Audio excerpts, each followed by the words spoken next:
Ryou was a regular teenager who got hit by a truck and was reincarnated into a world full of magic. He got the ability to use water magic and only wanted to live a peaceful life by himself, but he soon becomes the strongest mage in the entire world without even realizing it.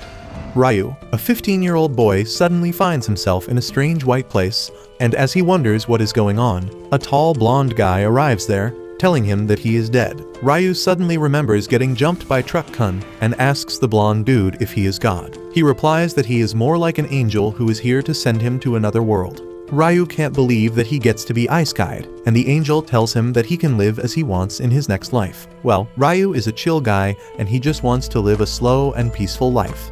The angel has no problem with his choice, and he tells Ryou that the world he will be sent to has magic, and around 20% humans can cast spells. Ryou has talent for water magic, and the angel tells him that he will be dropped at a safe house in the middle of a forest because he opted to live a slow life. There will be enough food to last him for 2 months, and there will be an invisible barrier that will prevent monsters from approaching him. Soon, Ryou wakes up in the house in the middle of the forest, and he immediately heads outside to test out his newfound magic abilities. He then checks out his house that has some frozen meat in a cold room and also an empty bath. There is a knife and 2 beginner-level books on the table that tell him about the monsters and the plants in the area. After that, he heads outside again and experiments with magic, discovering that he can create water just by imagining it, and there is no need to chant any spells. He wants to take a hot bath, but can only create room temperature water, so he decides to start a fire instead. He goes full caveman mode and tries creating fire by rubbing sticks together, but he doesn't have the required skill or strength for that. He gives up, but then he gets an idea to use the sunlight to create fire instead. For that, he decides to create a lens using ice, imagining individual water molecules bonding together as heat is stolen from them, and ultimately succeeds in freezing the water. He then carves the ice into a sphere and uses it as a lens to start a fire. Thanks to that, he can enjoy a hot bath at night, and he realizes that he can create hot water directly if he just applies the principles of modern science to magic.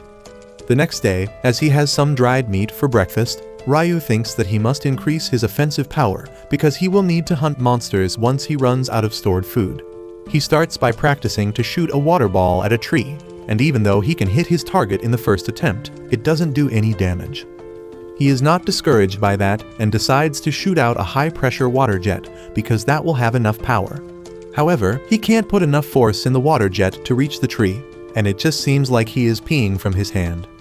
Ryou feels like giving up, but then he remembers that the angel told him that the key to using magic is his imagination, and he can get better at it only with regular practice.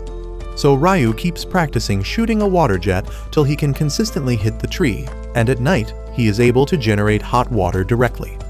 The next day, he tries creating ice crystals out of thin air because he has always dreamt of using the Icicle Lance magic spell.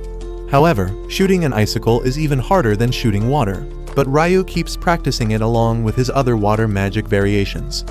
Days pass, and he becomes more skilled at using water and ice, and one day, he decides to head into the forest to hunt for some food. He explores the beautiful forest and decides to gather some herbs and call it a day. But just then, he notices an angry boar staring at him. Ryou freezes in terror as the boar charges at him, and he barely gets out of its way at the last moment. The boar simply knocks down a tree and Ryou gathers the courage to fight back. He covers the ground in front of the boar with a sheet of ice, making it slip. As the boar slides towards him really fast, Ryou creates multiple sharp icicles pointing towards it at the end of the runway. The boar hits the icicles at full speed and immediately dies after being turned into Swiss cheese. Ryou can't believe that he won, and at night, he checks his book on monsters to find that boars are the weakest kind of monsters.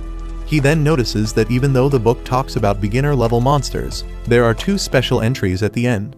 The first one is about dragons, who are powerful enough to burn down entire cities easily, and if one spots them, he should immediately run away.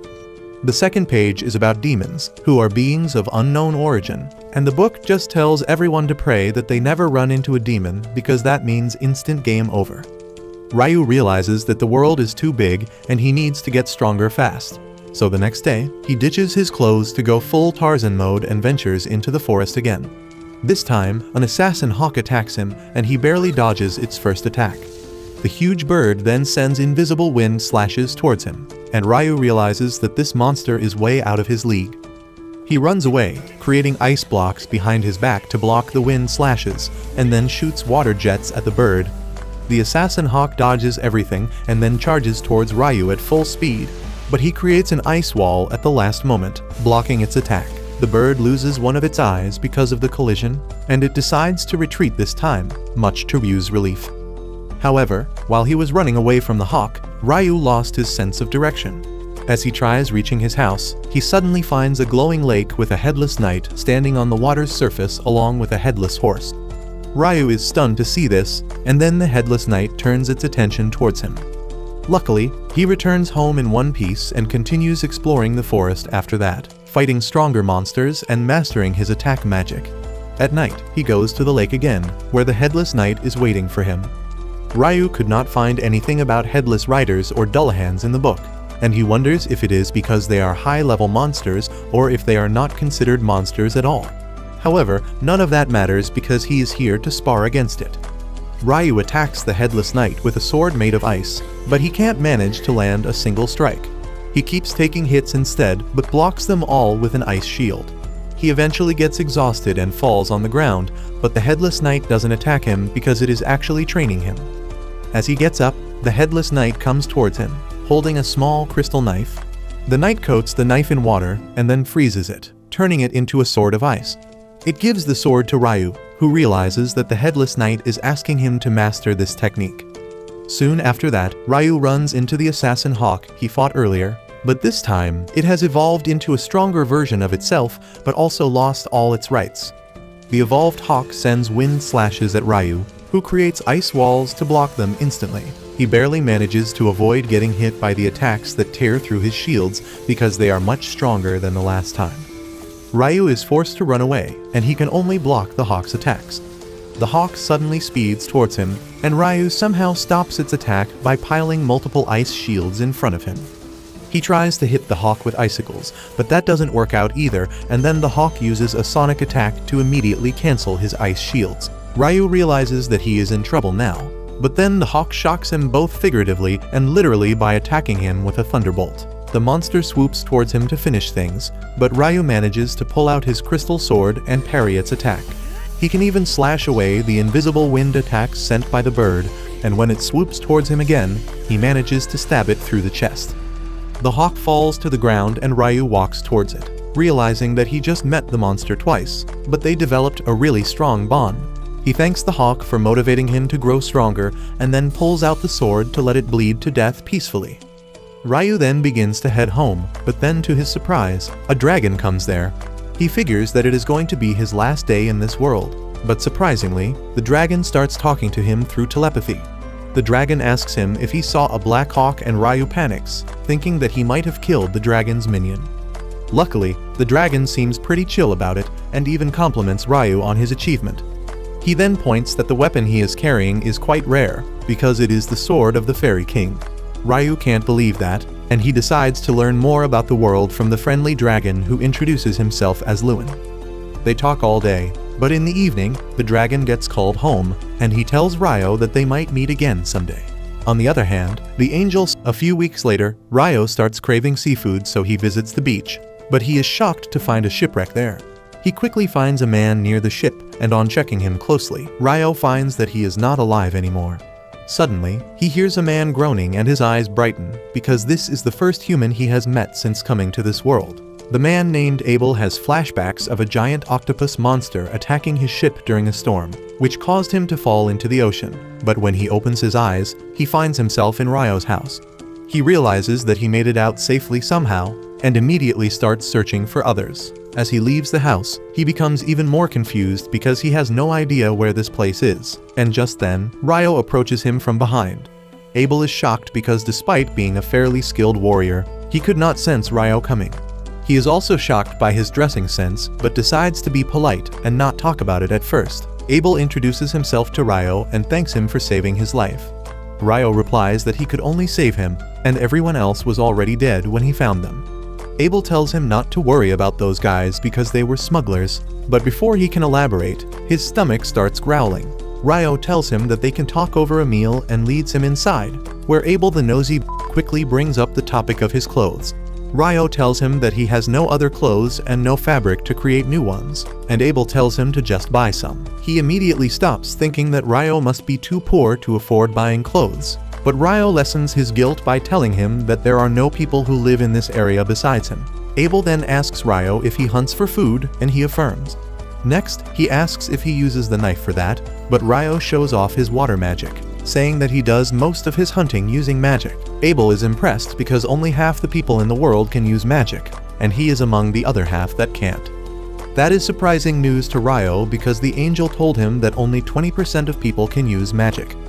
Anyway, Abel asks him to take him to the shore because he needs to confirm something. On the way, he tells Ryou to let him take the front lines if they run into any sort of danger. Ryou replies that it is not necessary, but Abel insists because he doesn't want to be the one being saved all the time. Ryou lets him do as he pleases, and they soon reach the broken ship where all the bodies have vanished. Abel thinks that either the monsters or the sea took them, and he thanks Ryou for rescuing him because otherwise he would have faced the same situation. Abel then says that he couldn't find what he was looking for, and for now, he wants to meet up with his friends. But the storm sent the ship far south, and he has no idea which direction should he follow now. He suddenly gets an idea and asks Ryou if he would like to come with him. Ryou is shocked to hear this, and Abel says that he could use his help to find his way back, and then he could find him a job that will allow him to live in better conditions. Ryou thinks about his offer for a while, and in the end, he decides to become Abel's guide back to the city. That evening, he looks at his garden that he has cultivated with a lot of effort, and he gets a bit sad thinking about leaving it all behind. At night, he tells Abel that he is going out to say goodbye to someone, and even though the knight is curious about the person, he decides not to pry into the matter. Meanwhile, Ryou heads to the lake to see the headless knight, and inform him that he will be leaving the forest for a long time.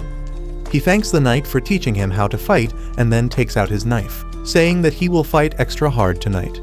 The headless knight also draws his sword, and then Ryou charges towards him, pushing him back with his relentless strikes. After a long and hard fight, Ryou gets exhausted and the knight returns to the lake. Ryou thanks him one more time, and the knight remains silent. However, as soon as he reaches his position, he turns around and summons a magic suit from inside the water as a farewell gift.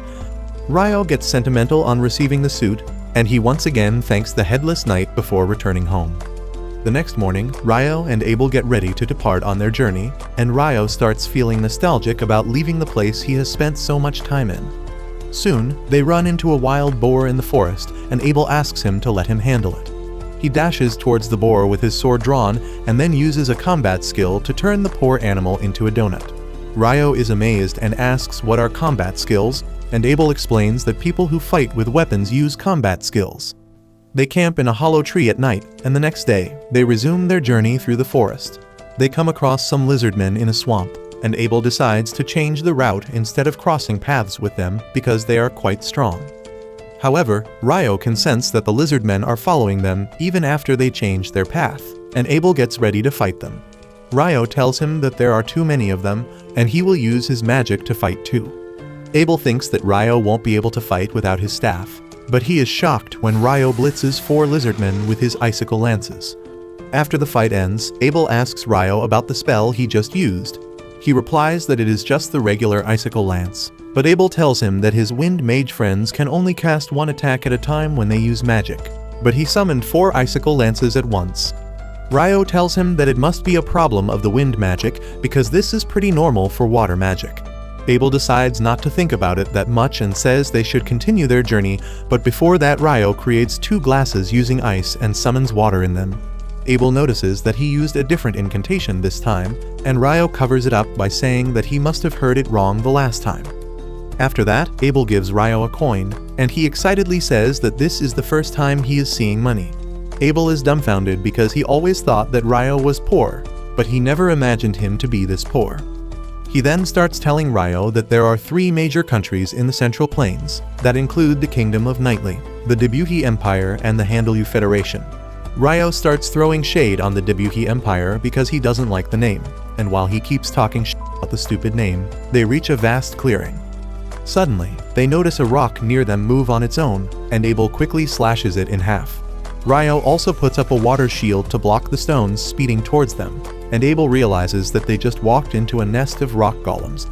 Ryou asks if golems are not more humanoid in shape, but Abel decides to deal with them before answering the question. He dashes towards the nearest golem and blows a hole through it, but the golem quickly patches the wound and starts attacking him. Abel retreats, saying that their attacks won't be effective on the golems, but then Ryou gets an idea. He creates a huge ice cube in the air and drops it on top of the golems, squishing them. Abel is aghast because he has never seen a spell like that before, but Ryou uses it a few more times to defeat the rest of the golems. After that, they find a special rock golem with a big magic stone, and Abel says that it will sell for a lot. Ryou says that he would like to get the magic stone out of other golems as well, but they are buried under ice, and he is either too lazy or too dumb to just melt all of it. They continue their journey with that and soon come across a gigantic croc-hippo hybrid. Abel says that it is a behemoth, which is a very rare and powerful monster he has never seen before. Ryou asks if they should hunt it, but Abel tells him that it is not even possible. Just then, some wyverns also come there and Ryou gets excited because now they will see a battle between monsters. Soon, the wyverns begin shooting rocks at the behemoth with magic, but it just roars, cancelling out their magic and causing them to fall to the ground. Ryou tells Abel that the giant monster probably used magic cancellation skill. Later, as they are having dinner, Abel asks Ryou more about the magic cancellation skill because he has only heard about certain traps in dungeons that can do that. Ryou gets excited on hearing about dungeons, and Abel tells him that there is a dungeon in the city of Lune where they are headed. Ryou gets mad that he didn't tell him about this important thing earlier, and asks him if he is hiding something else too. Abel asks him if he at least knows about dwarves and elves, but Ryou asks him to give him the details. A few days later, they reach a mountain range and Ryou says that they will find some human settlement after crossing the mountains.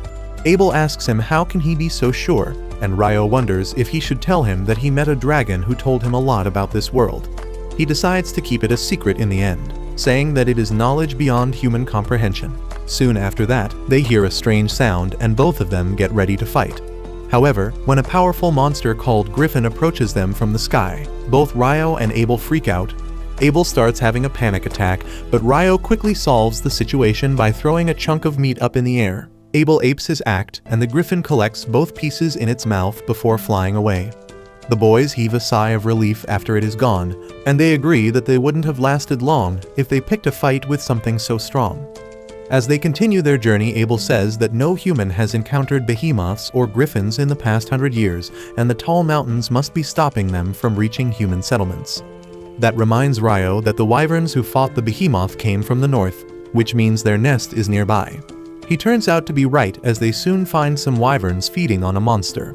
Ryou wants to fight, but Abel says it takes at least 20 experienced adventurers to face off against monsters as strong as wyverns. Ryou tells him that they won't be able to avoid fighting in the future, and asks if it will be better if the wyverns are pinned to the ground. Abel affirms, saying that he can beat one in close combat, and Ryou immediately steps out, chanting a long, fake spell just to summon 4 icicles to stab the wings of the wyverns. Abel uses this chance to blow their brains out, but then 2 more wyverns arrive there. Ryou pins them down using icicles, but without chanting a spell this time, and Abel gets suspicious. Anyway, they defeat the wyverns and collect their magic stones, and then continue their journey to the north. Soon, they cross the mountain range and arrive at the Green Hills. Abel is surprised that they not only fought wyverns, but managed to get a lot of magic stones that will fetch a lot of money once they reach the Empire. Ryou suddenly gets curious about which country they are heading to, because he is fine with anyone except the Debuhi Empire. Abel tells him that the Debuhi Empire is a bit farther to the north, and Ryou appears relieved on hearing that. This confuses Abel, and he asks Ryou if he has got any issue with the Empire. He replies that he has no issue with the Empire or its people, but the name is so cringe that he doesn't want to associate with it, and Abel finds that quite odd. Suddenly, Ryou spots a road in the distance, and on seeing that it runs from east to west, Abel realizes that the mountain range they just crossed was not ordinary. However, when Ryou asks him what he is thinking about, he replies that it is nothing and says that the road will lead them to a town. Ryou gets excited at the thought of sleeping in a bed, and Abel recommends him to try out the food in the town. They reach the town by night, and as they are eating dinner in an inn, Abel suggests Ryou to get himself registered with the Adventurers Guild, because a guild license will work as his identity card. Also, if he has a guild license, he won't have to pay any tax when entering a new city. He reminds Ryou that he just paid a silver coin to cover for him when they entered the town, and Ryou begins taunting him, asking if he is going to keep the record of every penny he spends for a friend's sake. Abel is low-key cringed out at this behavior, but he continues his lecture and tells Ryou that if he becomes a member of the Adventurer Guild, the guild will buy magic stones and monster material from him at a good price. He explains that only alchemists can use those materials properly, and Ryou gets curious to learn more about them. However, he doesn't get the chance to ask any questions as the waitress brings his food, and he can't believe his eyes when he sees a plate of curry rice. Ryou tries to process how curry rice can exist in this world because even in the Isekai anime, the protagonist has to work hard and travel all over the world to create the perfect curry, and he was kind of looking forward to that. The taste of the curry is also as delicious and nostalgic as the one he used to eat in Japan, and Ryou quickly finishes the plate before ordering more. The next day, Ryou keeps rambling about how good the curry was, and says that it turned out to be another interesting thing that Abel kept hidden from him. He playfully tells him to reveal all the secrets he is hiding, and Abel is taken aback by that, but Ryou just wanted him to tell him about the dessert shops in the town. Abel nervously walks away, saying that he doesn't like sweets, and Ryou is confused because of his sus behavior. Anyway, they resume their journey, and soon, they reach the town of Loon that is surrounded by vast wheat fields. As they reach the town gate, the guard Nimmer identifies Abel, and he is shocked to see him because he was reported missing a few months earlier. Abel tells him that a lot of things happened, and he managed to make it back home thanks to Ryou. Nimmer thanks Ryou for saving his friend and then eagerly shakes his hands, after which he starts catching up with Abel. Once they are inside the town, Abel tells Ryou that they should head straight to the guild, because with him there, Ryou can rank up immediately at the time of registration. He explains that usually, newbie adventurers are assigned F rank when they register, but if an adventurer ranked B or above can put a good word for them, they can rise up to D rank immediately. They soon reach the guild, and everyone there is pleasantly surprised to see Abel again. They surround him like he is some kind of celebrity, and Ryou is happy that Abel has so many people who care about him. He decides to let him enjoy this reunion for a bit more and steps outside to get some fresh air. He starts taking a walk when suddenly, he runs into an elf. While Ryou is captivated by her pointy ears and pretty face, the elf girl can't take her eyes off of him as well because of his outfit. She recognizes that it is the Fairy King's coat, and says that he must like Ryou a lot to give him such a gift. Ryou can't even understand what she means, and then the elf girl tells him that she is in a hurry today, but she hopes to meet him again someday. Ryou just stands there bamboozled when Abel comes outside to find him and tells him to come back in. He then introduces Ryou to all his friends as the guy who saved his life. Everyone thanks Ryou for saving Abel, and he starts liking all the attention he is getting. After that, Abel takes Ryou to the front desk and asks the receptionist to register him as a D-rank adventurer on his recommendation. The receptionist is shocked to hear this because no one from Abel's party has ever recommended anyone before, and he replies that Ryou is a very special case. The receptionist says that Ryou will still need to show proof of his strength before getting a rank up, and Abel says that he wants to talk to the guild master about that directly. The receptionist tells him and Abel to wait for a while, and soon, the dramatic guild master Hugh comes running as he hears that Abel has returned.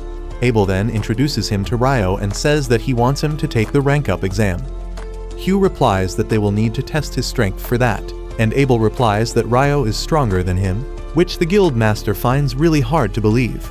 To prove his point, Abel shows Hugh all the magic stones they collected from the wyverns, and he loses his mind. He says that the amount of magic stones they have means they have hunted enough wyverns that could destroy an entire country, and Abel tells him that he doesn't need to worry about a monster attack because they hunted the wyverns south of the Malefic Mountains. Ryou is curious if the name of the mountain is significant somehow, and Hugh says that he hasn't heard of any person who has crossed the Malefic Mountains safely. He claims that they are so dangerous that even the highest-ranking adventurers don't go there without a very compelling reason. He can't believe that Ryou and Hugh are the first people in history to achieve this feat, and he immediately agrees to increase Ryou's rank without taking a test. Just then, Abel's party barges into the room, and they are really emotional because they thought they would never see him again. The guild master decides to let them catch up with their friend while he takes Ryou outside to register. Ryou follows him, but Abel asks him to wait at the receptionist's desk after he is done because he wants to show him to a special place. After that, Hugh leads Ryou to his office while telling him that Abel's party, the Crimson Sword, is one of their strongest and most popular parties. Ryou is not really surprised by that, and he is more curious if he really deserves to be a D rank right from the start. In response, Hugh tells him that he knows how talented Abel is, but he knows that he can't defeat a wyvern on his own. That makes him believe that Ryou played an important role in fighting the wyverns, which qualifies him to be a D rank. Just then, the receptionist comes to the office with the equipment needed to formally register Ryou as an adventurer, and Hugh leaves it to her because he has too much paperwork to handle. The receptionist Nina starts by introducing herself and then begins asking the basic interview questions. She then tells Ryou that for 300 days after his registration at the guild, he can stay at the guild lodgings, but then he will have to find another place to stay. Next, she tells him about the course on dungeon exploration that the guild offers new adventurers like him, and Ryou immediately replies that he wants to enroll in the course. Nina tells him to come to the meeting hall 2 days later at 9 o'clock in the morning, and Ryou is shocked to learn that they have clocks here. Nina then moves on to the actual registration process and tells Ryou to put his hand on the crystal device in front of him. As he places his hand on the crystal, it scans his biometrics and uploads the data on the metal plate kept on top, turning it into his guild card. Nina congratulates Ryou for officially being registered at the guild, and with that, they leave the office. Soon after that, Abel takes Ryou on a tour of the town, saying that he wants to buy him some clothes and a staff as the payment for escorting him here. Ryou is glad to receive the clothes, but he is curious about the staff. Abel says that all magicians need a staff, but Ryou replies that he can use magic just fine without any tools.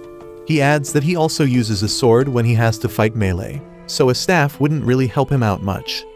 Abel is surprised to hear this, and he is even more surprised when Ryou tells him that the small knife he has is actually his sword. Anyway, Ryou tells him that he needs something more urgently than clothes or staff, and that is information about the basics of this world. Soon after that, he learns that the hour, day, week, and month in this world are the same as that on Earth, and they even use the metric system to measure stuff. Now he is sure that someone from Earth came to this world a long time ago and changed how things are done, which is why there are so many familiar things here. Just then, Abel returns from the store after paying for the things Ryou bought, and then he tells him that the main event of the day is still left. He takes Ryou to a huge inn, where all his friends from the guild are present to celebrate his safe return. They party all night, and the next morning, Nina has to bail Ryou out to show him the place where he will be staying. She takes him to a room where 2 newbie adventurers are already staying, and the brown-haired guy introduces himself as Nils, and the blonde dude as Ito. They welcome him to their room, and once Nina leaves, Nils starts talking about how much he likes her. Ito tells him to stop dreaming of women outside his league, and then he starts making small talk with Ryou about how things are at the guild lodging. Suddenly, Nina returns to the room with another newly registered adventurer, who nervously introduces himself as Ammon, and the 4 boys soon start to bond with each other. A few days after that, Ryou and Ammon complete their crash course on dungeon exploration for dummies, and their teacher tells them that they are going to enter the first level of a dungeon in the afternoon. Ammon is visibly tense about going into a dungeon, but Ryou tells him to chill out because if he gets worked up now, he will be tired by the time they reach the dungeon. The instructor then asks if anyone has any questions, and Ryou asks him if there is a way to instantly travel to the floors they have cleared before. The instructor is impressed by the question because only experienced adventurers know about that. He says that there are some dungeons in the south that have the feature to instantly travel between checkpoints, but there is nothing like that in Loon's dungeon. After that, the instructor leads all the students to the dungeon that is in the middle of the city. He explains that the city was actually built around the dungeon, and every few years, the monster population in the dungeon suddenly increases, and sometimes the monsters reach the surface. He explains that the walls around the dungeon protect the civilians from the monsters, but then assures the newbies that there is no chance of a great monster wave right now. Soon, they reach the first floor of the dungeon, which is a safe zone without monsters. The instructor tells everyone that they are free to explore the first floor, but they need to stay close to the entrance. Ryou and Ammon team up, and soon, Ryou senses a monster approaching them. He tells Ammon to strike the monster while he holds it in place, and the boy nervously draws his sword. A few moments later, a monster ant arrives there and Ryou immediately identifies it as a soldier ant from the book he read. He tells Amin to strike the neck of the monster while he stops it using icicle lances. Ryou completely pins the monster to the ground and Amin easily cuts off its neck, scoring his first kill. He is overjoyed at this and Ryou extracts the ant's magic stone as a trophy for their first successful monster hunt. Later, they have dinner with their roommates who want to celebrate their first dungeon trip, and they are quite impressed that they managed to take down a soldier ant. Amin says that he only dealt the finishing blow and Ryou did most of the work by holding the ant down. He then says that he wants to go to the dungeon again tomorrow, but he is worried about going alone. Ryou offers to tag along because he also wants to explore the dungeon a bit more because he is concerned about finding a monster on the first floor even when the instructor said that there were no monsters there. Ito adds that he has also heard about soldier ants coming to the second and first floor lately, and the boys are confused about the reason. Just then, Abel arrives there and says it is because soldier ants can dig their way up, and the boys freak out on seeing the most famous adventurer in the town up close. Ryou, however, is frank as usual with his friend, and then Abel asks the boys to take care of him because he lacks common sense. Nils suddenly stands up in attention and introduces himself to Abel, saying that he is his idol and he wants to become a famous adventurer like him someday. He requests to shake his hand and Abel obliges, telling him to work hard but make sure that survival is his first priority. Ryou then asks Abel what he is doing here so late, and he replies that he just got back from his recent mission. Just then, his party arrives there, and the girls are mad that he came here instead of reporting to the guildmaster. He tells them that he was just guiding some beginners who needed help, but the lowly Lin tells Shaq's lost son Warren to take him away. The big guy carries Abel on his back as he screams like a baby, and then Lin starts staring at Ryou with jealous eyes. He gets a bit nervous and asks what she wants, but then the priestess Lihia tells her to snap out of it before apologizing to Ryou for the disturbance. As they go away, Ito and Nils start fanboying after them, but Ryou doesn't understand what they find impressive about that group of buffoons. Meanwhile, Lihia tells Lin that it was not nice of her to stare at Ryou, but she replies that she was just curious because Abel keeps on glazing his magic skills. Lihia admits that she is curious too, but Abel tells them they will soon see Ryou's true skills. The next day, Ryou and Amin go to the dungeon again, and this time they face some monster dogs. While Ryou holds the dogs down using icicle lances, Amin proves to be a decent swordsman as well and takes down a couple of them. As they take a break after that, Ryou remarks that Amin's sword-fighting style reminds him of Abel, and he explains that his teacher was an old dude named Kiro, who learned sword fighting from a big school in the capital. Ryou assumes that Abel must have learned from the same school, and he sees potential in Amin to become quite strong as well. Amin is impressed by his knowledge of swordplay even though he is just a mage, and Ryou tells him that he practiced with a mentor, but he developed his own sword style. He then remarks that Amin's style seems to be very exhausting, but it is also very safe, and he just needs to work on his stamina. He tells Amin that Abel used to practice his form the first thing in the morning during their travels, and that just shows that even the most talented people need to work hard. Amin feels motivated on hearing that and decides to work hard to become stronger, and Ryou is pleased by his response. The next day, Ryou visits the library and it is much bigger than his expectations. That's what she said. Anyway, he asks the librarian to show him to the alchemy section, and she shows him where books for beginners are kept. However, there are too many options that overwhelm Ryou, so he decides to take a break outside. Suddenly, the city turns dark as a total solar eclipse occurs and Ryou stares at it without eye protection like my uncle who is now blind. Just 1 second later, he realizes something is odd and all the people around him have vanished. The atmosphere itself feels different, and then suddenly, he feels an attack coming from behind. He is fast enough to react in time, blocking the powerful fire blast using a wall of ice. He wonders who the hell attacked him and then sees a badass demon mommy coming towards him, walking like she just came out of GTA 4.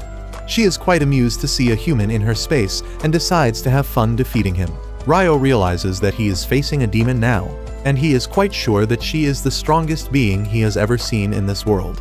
He wants to run away from her, but he feels that he won't be able to escape this strange space no matter what he tries, so he decides to fight back. He immediately summons dozens of ice shields right before the demon mommy attacks, blocking her massive firestorm. She abruptly changes her attack, shooting an invisible wind bullet that pierces Ryou's shields, but it gets blocked by his armor.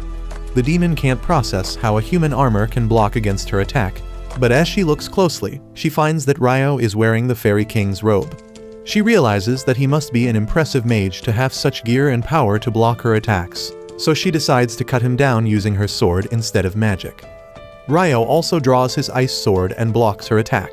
He maintains a defensive position as the demon lady keeps pushing him back, but she is much faster than him, and he barely dodges a deadly strike to his face. He decides to counterattack by shooting hundreds of icicle lances at her, but the demon swiftly dodges all of them, not noticing that the solar eclipse is ending as she wastes her time playing around. Meanwhile, Ryou realizes that she is using wind magic to boost her speed, and then she jumps at him to deal the finishing blow. Ryou manages to block it without much difficulty because even though the demon is fast, her strikes are nothing compared to the headless knight who taught him. The demon, on the other hand, is impressed and asks who the hell is he to have the Fairy King's robe as well as his sword. She creates a fireball to attack him, but Ryou cancels it instantly using an icicle lance. This pisses the demon off, and she decides to kill him quickly because he can be a danger to her if the fight goes on for longer. She attacks him ruthlessly, but Ryou confidently defends against her strikes. He finds a chance to counterattack, and that makes the demon lose her balance. Ryou was waiting for this moment, and he launches a barrage of icicle lances at her. The demoness creates a wall of fire around her, neutralizing all his attacks, but as their intensity increases, she creates rock walls to protect herself. Ryou also changes his attack pattern, using the high-pressure water jets to cut through the wall and injure the demon. She is shocked when his attacks hurt him, but luckily for her, Ryou was just attacking blindly because of all the smoke. He then decides to go in for the kill, but she jumps straight towards him to block his attack. As they clash mid-air, Ryou notices the demon woman's wounds healing super fast. The moment he gets distracted by that, she sends his crashing into a building. But just as she is about to launch a powerful attack to finish him off, she notices water drops falling from the sky. She is surprised by that, but as a water drop touches her face and scalds her because it was even hotter than the boiling temperature, she screams in pain. She immediately covers herself in a rock ball while waiting for the boiling rain to end, and in the meantime, Ryou comes down. Suddenly, the demon woman unleashes powerful flame magic, blowing up everything around her. She walks towards Ryou menacingly, but by then, the eclipse is almost over and her sword disintegrates as sunlight touches it. The demoness says that they won't be able to finish their fight this time, and Ryou tells her to get lost already. She doesn't really mind him acting like a jerk and introduces herself as Leonor, asking Ryou about his name. He tells her his name too, even though he makes it clear that he doesn't want to know anything more about a demon. Leonor is surprised that Ryou knows about demons, and she thinks that she should have done all she could to kill him instead of enjoying their fight. She then tells Ryou that they will fight again in the future, but it is possible that he runs into another demon before that. She tells him not to get killed by anyone else because she will be much stronger the next time and finish him off herself. Ryou is shocked to hear that, but then the eclipse ends and everything returns to normal without a trace of the battle that just took place there. Ryou feels really odd now, and he decides to buy some books and then get some rest. He first heads to the bank to withdraw some money that he got from selling the Wyvern magic stones, and then passes by his dorm room to meet his friends. He notices they are not there, but as he is about to leave the dorm, he finds them being bullied by some other adventurers. Mills and Ito call him a coward for ambushing them when they were injured, but the leader of the bullies, Dan, tells them that they can say the same thing when monsters ambush them in the dungeon and they die. Suddenly, his lackeys are knocked out cold because Ryou attacked them from behind, and he tells Dan that he was absolutely right, but he should hear his own advice sometimes. He asks him if he is ready to run now that his friends are down, and Dan immediately rushes to punch him. Ryou simply steps aside and hits him in the gut with his sword's handle, causing him to throw up this morning's breakfast. He then moves on to heal his friends, telling them that they need more stamina so that no punk-ass can catch them off guard the next time. However, before that, he says they should all recover and relax. They hit the public bath where the priest Ito heals Ryou's wound from the wind bullet. Everyone is curious about who could injure Ryou when he is so strong, and he decides not to tell them about the demon right now because relaxing comes first. Soon after that, Ammon, Mills, and Ito start going to the dungeon as a team. While Nils and Ammon fight goblins, Ito stays in the back to assist them and heal them when they get injured. Nils starts collecting the magic stones from goblins while Ito heals Ammon, and they talk about how dangerous it was for them to run into some goblins. Nils says that they should retreat now because going any further will be dangerous, and Ito agrees with him because they shouldn't have found goblin archers on the 4th floor of the dungeon. Ammon, on the other hand, wants to hunt some more monsters and earn some money, but Nils remembers what Abel told them about never risking their life for less important things. In the end, they head back to the surface, which is the greatest save of the day, because just a few floors below, a group of adventurers has met its end at the hands of a huge and powerful monster. Back on the surface, Ryou thinks about how Leonore's magic was out of this world, but he was on equal footing with her in terms of casting speed. He decides to improve on his strengths and erase his weaknesses, which reminds him that he couldn't keep up with Leonore's movement speed yesterday. He gets jealous of her wind magic, but since he can't do that, he decides not to be jealous and come up with his own solutions instead. He thinks that he should use a water jet to propel himself ahead, and though he has already done it underwater before, he doesn't know if it will work on the surface. He first creates an icy platform in front of himself, and then uses hundreds of small water jets, pushing all the points of his back to propel him forward. However, he only goes as fast as an old grandma at a traffic crossing. Ryou is really dissatisfied with those results, but he decides to call it work in progress, which is what I call my mental health. He then heads to the library to learn more about demons and alchemy, and at the same time, the lowly wizard Lin from Abel's party is also studying in the library. She is trying to find any records of a spell that can create an ice wall thick enough to crush golems, but she can't find anything. She is pleased because she wants to believe that Ryou is just a scammer who fooled Abel, and thinks that only the strongest wizard on the continent can use such strong magic spells. Just as she puts the book back on the shelf, she sees the elf girl Syrah. The two girls exchange greetings and make small talk, before Syrah remembers that she has to get back to her group. On the other hand, Ammon and others return to the guild, and Nils starts stuttering like a simp on seeing the receptionist Nina. Ito bonks him on the head as he tells Nina that they found goblin archers on the 5th floor, which is unheard of, and that is why they returned quickly to report to her. Nina confirms the magic stones and rushes to inform the guildmaster about the incident, thanking the boys for this crucial information. Hugh is not pleased to hear that goblins were found on the 5th floor when they are monsters that belong below the 10th floor of the dungeon. He thinks that this might be the sign of a bigger problem, and asks Nina to summon all the B rank and above parties immediately. Nina tells him that there are only 2 high-ranked parties in the city right now, including Abel's Crimson Sword and the White Brigade. Soon, Abel and his party head to Hugh's office, and he is not happy that he will need to work with the White Brigade on this mission because he doesn't like their leader. The girls tell him to stop being such a wimp, and he somehow calms down before entering the office. Phelps, the leader of the White Brigade, is already there, and Abel struggles not to make a face on seeing him.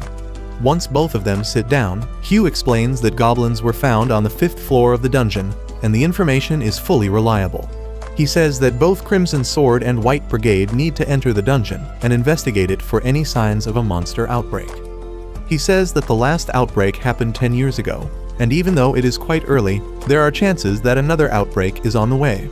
He offers them an advance payment of 100 gold coins and another 200 gold coins when the mission is complete, but then Abel asks him if they are only supposed to investigate the matter. Hugh affirms, and then Phelps asks what are they supposed to do if the monster outbreak has started. The guildmaster replies that they should come back to the surface immediately because they will lock down the walls around the dungeon and take help from the knights to deal with the monsters.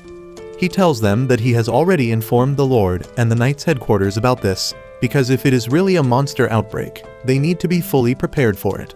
He then asks both the parties if they are willing to accept this mission, and they immediately agree to it. The next day, Ryou gets ready to visit the Northern Library by the time his roommates wake up. He tells them that he was planning to study more about alchemy and heard that the Northern Library had books on more advanced topics. Ito tells him that he has heard right, and D rank and above adventurers can access the Northern Library. Ammon adds that he has heard rumors about forbidden books being stored in the Northern Library as well. Ryou is really excited on hearing this, but Ito tells him that he needs to be at least a B rank adventurer to read those books. The boys wish him all the best on his quest for knowledge as they decide to get ready for another round of dungeon raid.